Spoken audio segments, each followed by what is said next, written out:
Pavlos, dans la vie, on a toujours besoin d'un balai.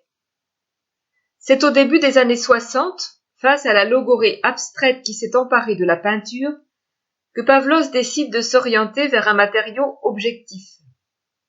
Après avoir découvert les affiches du métro parisien, le peintre entame son travail de sculpture en utilisant des affiches massicotées, recueillies auprès d'imprimeries. Si Pavlos se distingue des affichistes du nouveau réalisme, c'est parce qu'il choisit de travailler la tranche du papier.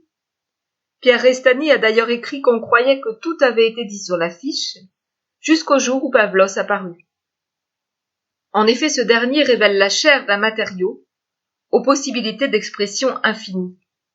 L'artiste coupe le papier imprimé, le tord, mais ne le froisse jamais. Au contraire, il est parfois contraint par le mouvement dicté par la matière.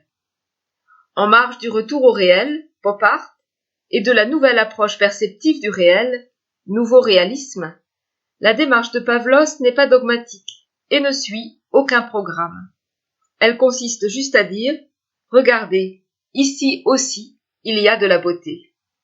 C'est à partir de 1966, après que Pavlos eut terminé sa série baroque, qu'il commença à suggérer dans ses œuvres les structures d'objets du quotidien.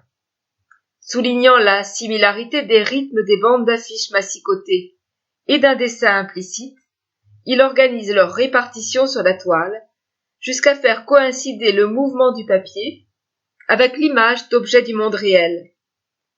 Dans cette exposition, pas de figure humaine. Pourtant l'homme est bien présent à travers les objets représentés. Verres, bouteilles, tasses, vestes, chemises, autant d'objets du quotidien, ceux que l'usage façonne et que l'empreinte de leur propriétaire marque. Ces objets quotidiens peuvent être scindés en deux catégories. L'objet cosmocentré ou protocolaire et l'objet biocentrique ou biographique.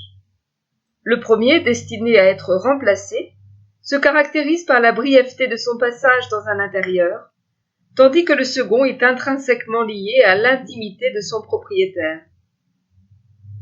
Les objets usuels sont en symbiose vivante avec leur possesseur. Ils vieillissent au même pas que lui. Ils s'incorporent à la durée de ses activités. Dans la vie, on a toujours besoin d'un balai. Ne confine pas l'objet à sa stricte utilité. Au contraire, l'exposition invite à découvrir les objets biographiques de Pavlos. Leur représentation le rapproche curieusement davantage de l'humain que s'il cherchait à le représenter directement. En concrétisant les images mentales de l'objet, l'artiste met l'universalité de l'objet en regard de son individualisation.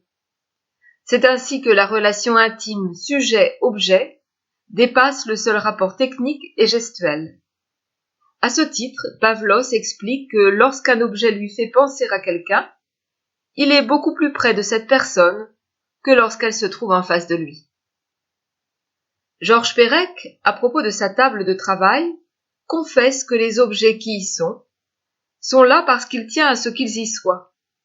À l'instar de l'auteur, dans ses notes concernant les objets qui sont sur sa table de travail, Pavlos s'est interrogé sur les objets de son environnement créatif et a ainsi réalisé en 1994 une installation intitulée « L'atelier de l'artiste ».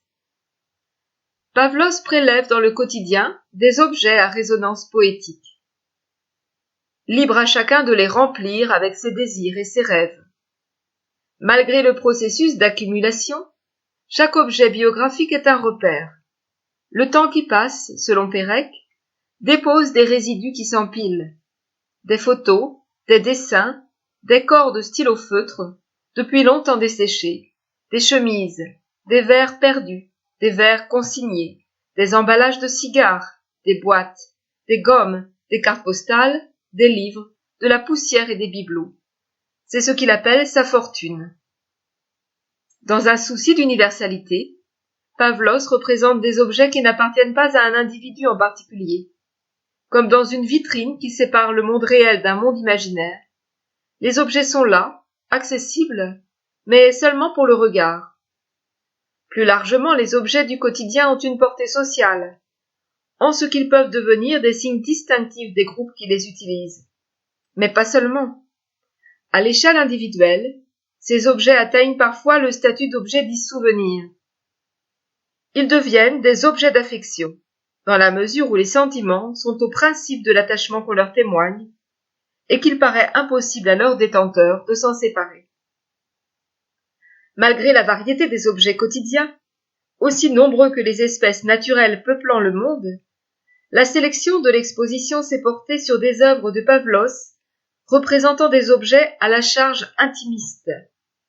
Certes, ces témoins de l'humaine condition soutiennent nos habitudes, mais parfois ils dépassent le champ fonctionnel pour gagner l'affection, symboliser un souvenir et formaliser des aspirations.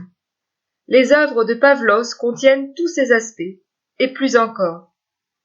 Pavlos ne réinvestit pas seulement le réel par l'objet, il réussit à refaire le monde.